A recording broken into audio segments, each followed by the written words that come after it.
আর যারা মাইনরিটি থাকে তাদেরকে চরমভাবে ঘৃণা, অবহেলা, তাদের দিকে সমস্ত ঘৃণাটাকে মানে ধাবিত করা। এরকম ধরেন আমি আপনাকে উদাহরণ দিতে পারি, আবারও আমি একই আসবে, সেটা মুসলিনেরও ছিল, সেটা হিটলারেরও ছিল, সেটা কিছুদিন আগে ওই যে ওরবান ছিল হাঙ্গেরিতে, তার ভিক্টর ওরবান, ওনার ছিল, সেটা আপনি স্পেনের ফ্র্যাঙ্কোতে পাবেন, সেটা আপনি এখন আমাদের বাংলাদেশে পেতেন হাসিনার সময়, সেটা আপনি পাবেন আমেরিকায় ডোনাল্ড ট্রাম্পের সময়, সেটাই আপনি পাবেন কিন্তু মোদির ইয়েতে, আপনার ইন্ডিয়াতে। এমনকি আমি আপনাকে আরও একটা উদাহরণ দিই, আমি যাচ্ছি কিন্তু একটা স্পেসিফিক দৃষ্টিকোণ থেকে। এই একই জিনিস কিন্তু আমাদের পাশে মিয়ানমারে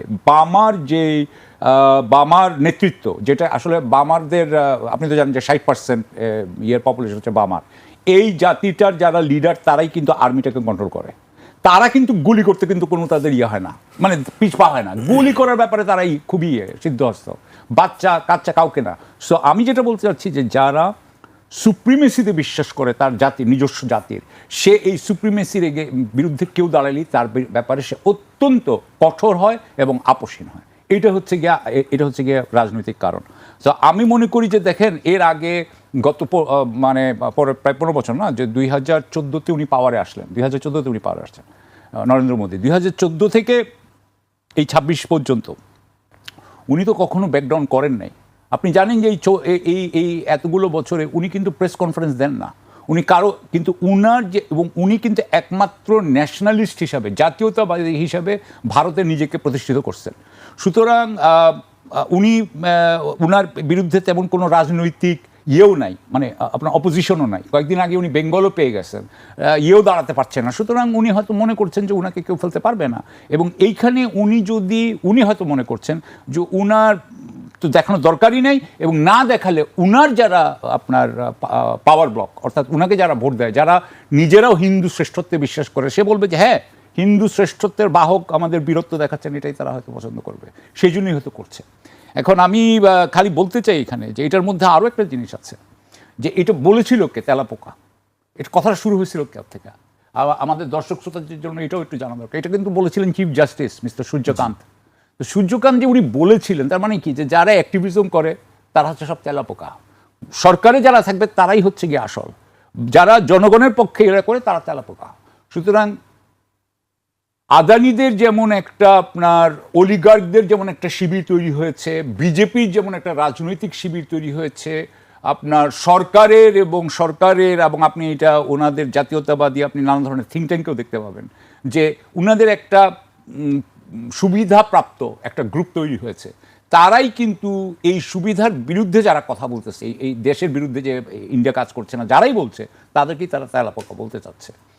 আর এখন আমার মনে হয় যে গিভেন, আমি যেটুকু বলবো যে এই 2014 থেকে তো উনি অনেক কথা বলেছিলেন, একটা কথা তো ঠিকমতো খাটে নাই। ওনাদের এতদিন পর্যন্ত যারা আজকে এই ককরোচটা করছে, যেমন ধরেন আমি অভিষেক দীপকে নিয়েই বলি, যে who is the leader of cockroach জাতীয় পার্টি, সিজেপি, উনিও তো আমেরিকায় থাকেন বোধহয়, আমেরিকা বা কানাডায় কোথাও থাকেন। হ্যাঁ, আমি যেটা বলতে চাচ্ছি, দেখেন ওনাদের নিজস্ব দেশে এই শিক্ষার মান কমে যাচ্ছে, যেটা নিয়ে এটা শুরু হয়েছে। ওনাদের এখানে এমপ্লয়মেন্ট তৈরি হচ্ছে না, কর্মসংস্থান তৈরি হচ্ছে না। আমেরিকাতে ওনাদের কর্মসংস্থান নিয়েও এখন টান পড়েছে, আমেরিকাতেও ওনাদের আর পছন্দ হচ্ছে না, অস্ট্রেলিয়াতেও আর ওরা যেতে চাচ্ছে না। সো এর মধ্যে আপনার মোদির কিন্তু ইমেজটা ফল করে গেছে। ওদের যত এফডিআই ছিল, হ্যাঁ, ডাইরেক্ট ফরেন ইনভেস্টমেন্ট, সেটা উইথড্র করে নিয়ে চলে যাচ্ছে, ওখান থেকে বের করে নিয়ে চলে যাচ্ছে। সো আমি মনে করি যে এখন ওদের এতটাই অবস্থা খারাপ এই সময় ধাক্কাটা আসাটাই স্বাভাবিক। তবে যখন অবস্থা খারাপ, গিভেন দেয়ার সিচুয়েশন, আপনার তো মনে আছে যে হিটলার কিন্তু নিজেকে আত্মহত্যা করছে, বাট হি ডিড নট তা আমি বলবো যে যারা খুব রাইট উইং হয় তারা কিন্তু আপনাকে শেষ পর্যন্ত তারা ফাইট করে যাবে, এবং যেহেতু এটা একটা দক্ষিণপন্থী, এরকমই হওয়ার কথা। জি, আমি আপনার কাছে আবারও আসবো, আমি এই পর্যায়ে শরীফ ভাইয়ের কাছে আসতে চাই। শরীফ ভাই, আপনার কাছে কি মনে হচ্ছে যে এই আন্দোলন, তাদের যে দাবিগুলো, সেই দাবিগুলো তো নিশ্চয়ই যৌক্তিক। এক হচ্ছে প্রশ্ন, সরকারি পরীক্ষার যেসব প্রশ্নপত্র সেগুলো ফাঁস হচ্ছে, শিক্ষা ব্যবস্থার সংস্কারের কথা বলা হচ্ছে, সেগুলো খুব বেশি আমরা দেখছি না, মানে বেকারত্বের একটি বড় একটি প্রশ্ন আছে। মানে এই জায়গাগুলোতে কি আপনার কাছে মনে হয় যে আসলে সরকার এই বিষয়গুলোকে এড়িয়ে গিয়ে খুব ভালো অবস্থানে, আমাদের যদি অভিজ্ঞতা আমরা দেখি, সেক্ষেত্রে আপনি কীভাবে দেখবেন আসলে? হ্যাঁ, ধন্যবাদ আপনাকে, ধন্যবাদ সাথের আলোচক এবং দর্শক শ্রোতাদেরকে। কখনো কখনো বাজারে কতগুলো ট্রেন্ড বোঝা যায় যে আপনি এই পণ্যটি যদি বাজারে নিয়ে আসেন তাহলে ভালো বিক্রি হবে। আমি যদি আপনার এই প্রশ্নের উত্তরে বলি যে এই আন্দোলনের ভেতর থেকে ভারতের বিজেপি সরকার ক্ষমতাচ্যুত হবে, এমনকি ভারতের নিরাপত্তা, তার অখণ্ডতা এটাও বিঘ্নিত হতে পারে, কেউ কেউ খুব খুশি হবে, কিন্তু রিয়েলিটিটা আসলে তা না। এটি আমাকে খুশি করবে, কিন্তু বাস্তবতা ভিন্ন। যথার্থ বলেছেন যে ভারতের তরুণদের মধ্যে এক ধরনের অনিশ্চয়তা তৈরি হচ্ছে, অনিশ্চয়তা তৈরি হচ্ছে এবং এর পেছনের একটা বড় কারণ হচ্ছে শিক্ষার মান। তারা প্রতিযোগিতাপূর্ণ জায়গাগুলোতে তারা পিছিয়ে যাচ্ছে, এটা যেমন সত্য। আবার খেয়াল করবেন সারা পৃথিবীর যে কর্পোরেট হাউসগুলো আছে তার যারা প্রধান প্রায় সবাই কিন্তু ভারতীয় বংশোদ্ভূত, আবার তারা বাইরে পড়াশোনা করেছে। কিন্তু সাম্প্রতিক সময়ে তাদের বেকারত্বটা বাড়ছে এবং এই বেকারত্ব দূর করার জন্য তারা যখন রাষ্ট্রের কাছে, তাদের সরকারের কাছে দাবিটা তোলে, তারা এমন কতগুলো বিকল্প প্রস্তাব দেয় যেগুলো তরুণদেরকে আরও বিক্ষুব্ধ করে। কলকাতায় মমতা ব্যানার্জির কাছে এসে যখন কাজের দাবি করেছে তখন তিনি বলেছেন যে উদ্যোক্তা হও, রাস্তার পাশে চার দোকান নিয়ে বসে যাও। এটি নিয়ে প্রচুর ট্রল হয়েছিল। এই তরুণদের মধ্যে যে অস্থিরতা কাজ করছে তাদের একটা বড় কারণ হলো যে পরীক্ষার শিক্ষার মানটা নিচের দিকে নেমে যাচ্ছে এবং তরুণরা সেটিকে উপলব্ধি করছে। তবে ভারতের আন্দোলন এটি কিন্তু প্রথম না। আপনি প্রায় দেখবেন ভারতের সবথেকে শক্তিশালী হলো কৃষক আন্দোলন।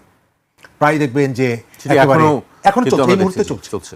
বিভিন্ন জায়গা থেকে পদযাত্রা করে দিল্লি এবং 2 বছর আগে যে ধরনের পরিস্থিতি এবং দীর্ঘদিন তারা অবরোধ করে তাদের দাবি মানতে বাধ্য করেছিল। সেখানকার নর্মদা রক্ষার আন্দোলন আপনার নিশ্চয়ই মনে থাকার কথা, মেধা পাটেকারের নেতৃত্বে একটা বড় আন্দোলন।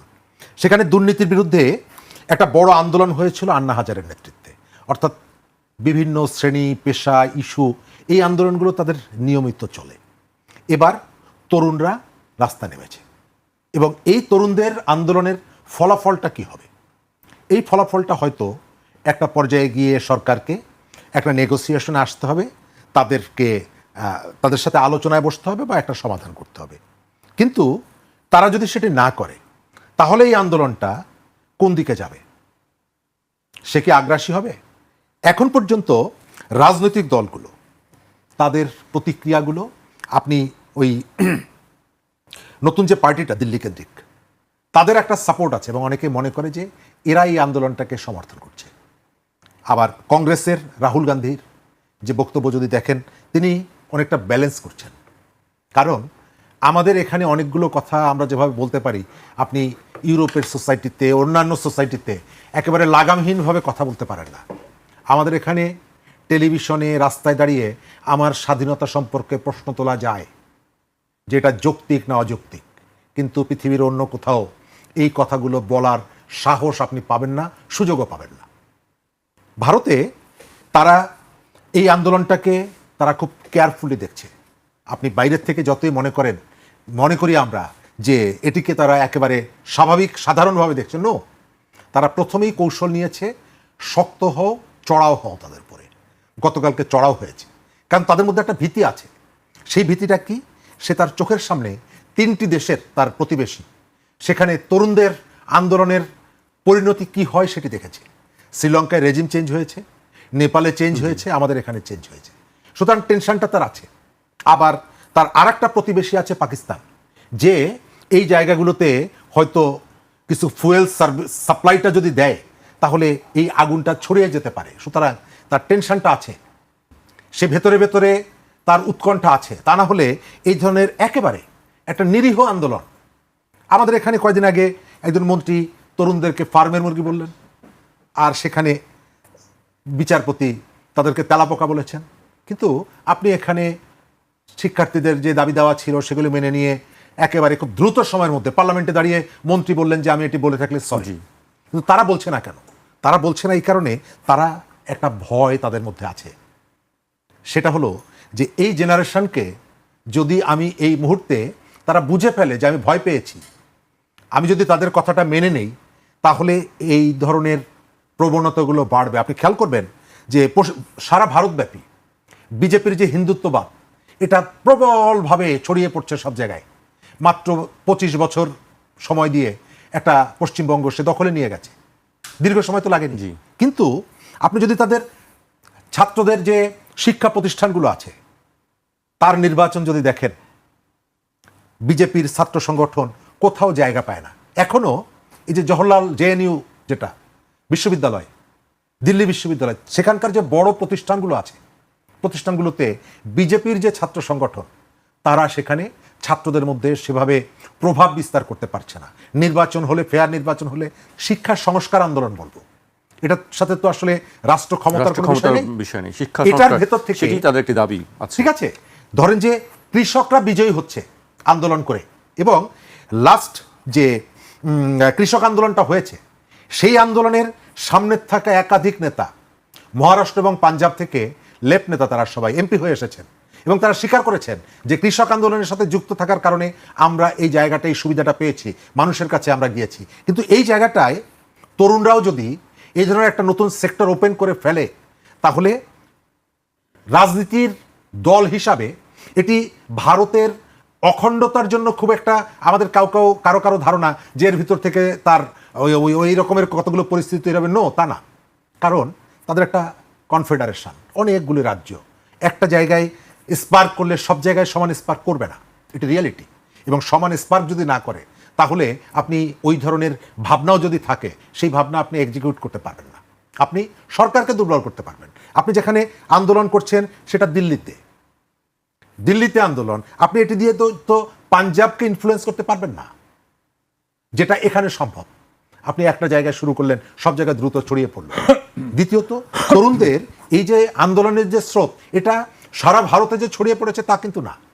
এবং সেখানে কৃষক আন্দোলনটাও যখন হয়, প্রত্যেকটা জায়গায় একরকমের হয় না, কিন্তু তারপরেও তাদের ভয়ের জায়গাটা হলো তার যে আশপাশের যে 3টা দেশে যে উথাল পাথাল হয়ে গেল ছাত্রদের উপরে ভর করে, সেই ধরনের কোনো পরিস্থিতির দিকে যাতে না যায়, সেই কারণে শুরুতেই প্রথমত তারা ভাব দেখাচ্ছে এমনই যে আমরা এটিকে কেয়ার করছি না। দ্বিতীয়ত, শক্ত আচরণ করছে। আপনি যদি কেয়ার না করেন তাহলে এত কঠোর হওয়া, আমি কোনো আলোচনায় বসবো না, আমি তোমাদেরকে কোনো দাম দিচ্ছি না, আমি তোমাকে পিটিয়ে থামিয়ে দিচ্ছি, এবং তাদের নিজস্ব লাঠিয়াল বাহিনী, এটা আমাদের থেকে ভারতের রাজনীতিতে আরও প্রকট, রাজনৈতিক প্রভাব নিয়ে লাঠিয়াল বাহিনী গড়ে তোলা এবং লাঠিয়াল বাহিনীকে পরিচালনা করা, এটা বিজেপি করে, অন্যান্য দলগুলো করে, এবং এটা শুরু করে দিয়েছে। একদিকে পুলিশ, আর একদিকে নিজস্ব রাজনৈতিক গুন্ডা যারা, তাদেরকে নামিয়ে দিয়েছে। মিছিলের উপস্থিতি যাই হোক না কেন, তরুণদের মধ্যে এই আন্দোলন বিস্তৃত হচ্ছে, এবং গতকালকে কলকাতায় অনেক বড় মিছিল হয়েছে এই ইস্যুতে। সুতরাং এটাকে তারা যতই শাসকদের পক্ষ থেকে, মোদী সরকারের পক্ষ থেকে এটা গুরুত্বহীন মনে করলেও ভেতরে ভেতরে তারা এর উত্তাপটা অনুভব করছে। জি, আমি আপনার কাছে আবার আসবো। আমি সাকিব ভাইয়ের কাছে আসতে চাই। সাকিব ভাই, সোনাম ওয়াংচুক তিনি অনশন করছিলেন 3 সপ্তাহ ধরে, আমরা জানি, কিন্তু তাকে পুলিশ জোর করে ধরে নিয়ে গিয়ে হসপিটালে ভর্তি করে দিয়েছে, এবং তারপর মূলত আরও বেশি বিক্ষুব্ধ হয়ে উঠেছে যারা আন্দোলন করছেন। আজকে সবশেষ একটি খবর আমি দেখেছি যে প্রশ্নপত্র ফাঁসের ঘটনায় জড়িতদের বিরুদ্ধে সর্বোচ্চ কঠোর শাস্তি নিশ্চিত করার কথা জানিয়েছেন ভারতের প্রধানমন্ত্রী নরেন্দ্র মোদী। এই প্রথম তিনি এটি নিয়ে মুখ খুলেছেন। তিনি বলেছেন, প্রশ্নপত্র ফাঁস প্রতিরোধ করা শুধু সরকারের নয়, বরং পুরো জাতির দায়িত্ব। এনডিএ সংসদীয় দলের মঙ্গল মিলন বৈঠকের পর কেন্দ্রীয় সংসদীয় বিষয়ক মন্ত্রী কিরেন রিজিজু প্রধানমন্ত্রীর বক্তব্য তুলে ধরে এই তথ্য জানিয়েছেন। আপনার কাছে কি মনে হয়? আমি দেখলাম যে সবশেষ প্রধানমন্ত্রী নরেন্দ্র মোদীও এই বিষয়ে কথা বলেছেন। আসলে কি সরকারের পক্ষ থেকে নমনীয় আচরণ করা হবে, কি মনে হয়? প্রথমত আমি যেটা মনে করি যে স্বৈরাচারী সরকার যেগুলো থাকে, যেমন শেখ হাসিনা আমাদের এখানে যতদিন ছিলেন, তার একটা কথা ছিল যে রাস্তা কিন্তু আপনি দখল করতে পারবেন না। এবং যখন কত 15 বা 16 জুলাই যখন বাংলা ব্লকেড করা হয় ঢাকায়, বা বাংলা ব্লকের যখন বাংলাদেশ ওয়াইজ যখন করা হয়, তখন কিন্তু সেই গুলিটা শুরু হয়, কিন্তু প্রচণ্ডভাবে সেই গুলি শুরু হয়। অর্থাৎ রাস্তা আপনি দখল করতে পারবেন না। আপনি একটা এলাকা দখল করে আছেন, জান্তার মান্তার, ভাই যেমন বললেন আন্না হাজারের কথা, আপনি বলেছেন আন্না হাজারের কথা, আন্না হাজারেও কিন্তু এরকম একটা জায়গাতেই বোধহয় এটা বোধহয় জান্তার মান্তার ছিল না, দিল্লিতেই আরেকটা কোন একটা জায়গায় একটা মাঠে ওনারা বসেছিলেন অনেকদিন ধরে। এটা হয়। এর আগে ওই ভাই যে বলছিলেন আপনার, এই যে বারবারই আমরা দেখি যে কৃষকরা যেমন রাস্তার পাশে বসে থাকে, তো সেটা অ্যালাউ করা হয়। কিন্তু যখনই আপনি রাস্তা দিয়ে যাচ্ছেন, রাস্তাটা, এবং এটা তো আপনি সংসদে যাচ্ছিলেন, সুতরাং ইট ওয়াজ এ চ্যালেঞ্জ। হ্যাঁ, এটা কিন্তু এক ধরনের আপনার ইয়ে দিচ্ছে যে আপনি ক্ষমতা রাখতে পারবেন কিনা। তো এমনিতে ধরেন আমার কথা হচ্ছে বিবিসির বিরুদ্ধে বলি বা যে কোনো যারাই তার বিরুদ্ধে গিয়েছে নরেন্দ্র মোদীর বিরুদ্ধে, নরেন্দ্র মোদী তো কারোর সাথেই কোনো কম্প্রোমাইজে যান নাই, কারোকেই কিন্তু উনি কোনো স্পেস দেন নাই এবং সবাইকেই রীতিমতোভাবে কাট ডাউন করা হয়েছে, এমনকি রাহুলের ব্যাপারেও এটা প্রযোজ্য। আরেকটা জিনিস আমি আপনাকে বলবো যে এখানে একটা আমেরিকা কানেকশন থাকতে পারে আন্দোলনের সঙ্গে। হ্যাঁ অবশ্যই। কেন আপনার কাছে এটা মনে হচ্ছে? ইন্ডিয়ানরা তো সারাক্ষণ বলেছে যে ঢাকাতে যেটা হয়েছে সেটার মধ্যে আমেরিকানরা পয়সা দিয়েছিল, বলেনি যে বাংলাদেশে। তো আমি গতকালকে একটা পড়লাম আপনার যে আমেরিকা নাকি কালার রেভলিউশনে ব্রহ্মচালানি তাদের সবচেয়ে বড় জাতীয় নিরাপত্তা বিশ্লেষক, রাইট উইং বা ন্যাশনালিস্ট, যিনি বললেন যে আমেরিকা এখন ককরোচদের সহায়তা করছে আমেরিকা। কেন আসতেছি আমি ওখানে, বলছে যে আমেরিকা হিন্দু ন্যাশনালিজমের পক্ষে থাকবে না, এমনকি ওয়েস্টার্ন ওয়ার্ল্ডও হিন্দু ন্যাশনালিজমকে তারা অ্যালাউ করবে না। এটা উনার কথা, আমি বলছি না, এটা উনার কথা। উনি বলছেন যে আমেরিকা আমেরিকার বোধহয় সহকারী প্রতিরক্ষা সচিব ল্যান্ডাও, মাইকেল ল্যান্ডাও, উনি বলেছেন যে আমরা চায়নার ব্যাপারে ভুল করেছিলাম, চায়নাকে আমরা সব দিয়ে দিয়েছি, চায়না উঠে গিয়ে এখন আমাদেরকে চ্যালেঞ্জ করছে, আমরা ইন্ডিয়াকে কখনো এত কিছু দিব না। তারপরে আপনার ইন্ডিয়ার সাথে তাদের জেনারেল ইলেকট্রিকের একটা আপনার ওই ইয়ে হয়েছিল ইঞ্জিন দেওয়ার, সেই ইঞ্জিন তারা দিচ্ছে না, হ্যাঁ পড়ে আছে, ওর তেজাসের ফ্রেমগুলো, প্লেন ফ্রেমগুলো পড়ে আছে। সুতরাং তারা মনে করছে যে আমেরিকা তাদের সাথে রীতিমতোভাবে অত্যন্ত খারাপ ব্যবহার করছে এবং বরং পাকিস্তানের সাথে তারা ক্লোজ। ওইখানে ব্রহ্মচালানি বলছেন যে যে আমেরিকা তো এই কালার রেভলিউশন করায়, যে কালার রেভলিউশন ইউক্রেন থেকে যেটা শুরু হয়েছে, এবং ওরা বলছিল যে আমাদের এখানেও এটা হয়েছে। আমার কথা হচ্ছে যে অভিষেক দীপকে তো আমেরিকার থেকে আসছেন, সো এবং এর আগে সোনাম ওয়াংচুক তো লাদাখেও আপনার ইয়ে করেছেন। সোনাম ওয়াংচুক একজন অত্যন্ত ইন্টারন্যাশনালি রেপিউটেড ম্যান। সোনাম ওয়াংচুকের পক্ষে ইন্টারন্যাশনাল আপনার আন্তর্জাতিক শিবির বা আন্তর্জাতিক ডেভোস ক্রাউড বা যাই বলেন আপনি, তাদের যদি একটা আপনার পরোক্ষ অনুমোদন না থাকে বা পরোক্ষ এক ধরনের সমর্থন না থাকে, তাহলে তো এইভাবে না হলে তো মেরেই ফেলতো। কথার কথাই বলছি যে মোদী সরকার হয়তো বলতো মোদী সরকারের কোনো একটা পুলিশ যে ওনাকে মানে না কেন, একটা এসআইজি মেরেই ফেলতো। আমাদের এখানে ও গুজরাটে মানে নাই, মারছে, কিন্তু উনাকে মারতে পারবে না, এদেরকে কিছু করতে পারবে না। So what I am saying is yes that could be, why not. America কি এমনি বসে বসে থাকবে নাকি? আপনার কাছে আরেকটি বিষয়, আমি যেটি বলেন। ভারতের পররাষ্ট্র মন্ত্রণালয় থেকে আবারও বক্তব্য দিয়েছে, আমরা জানি যে শেখ হাসিনার প্রত্যাবর্তন বাংলাদেশের সরকারের পক্ষ থেকে হস্তান্তরে যে আর্জি জানানো হয়েছে, ভারতের পররাষ্ট্র মন্ত্রণালয়ের মুখপাত্র রণধীর জয়সওয়াল বলেছেন এই বিষয়ে ভারতের অবস্থানে কোনো পরিবর্তন হয়নি। এ বিষয়ে ভারতের হস্তান্তরের আবেদনটি আইনি ও বিচারক কাঠামোর আওতায় পরীক্ষা নিরীক্ষা করে দেখা হচ্ছে। এর আগে আমরা দেখলাম যে গতকালকেও সাবেক স্বরাষ্ট্রমন্ত্রী আসাদুজ্জামান খান কামালকে চিঠি দেওয়া হয়েছে। আপনার কাছে কি মনে হয় যে এই চিঠিগুলো তারা বলছে যে পরীক্ষা নিরীক্ষা করে দেখছি, কোনো আসলে কি সরি বিষয়টি? এটা হচ্ছে ডিপ্লোমেট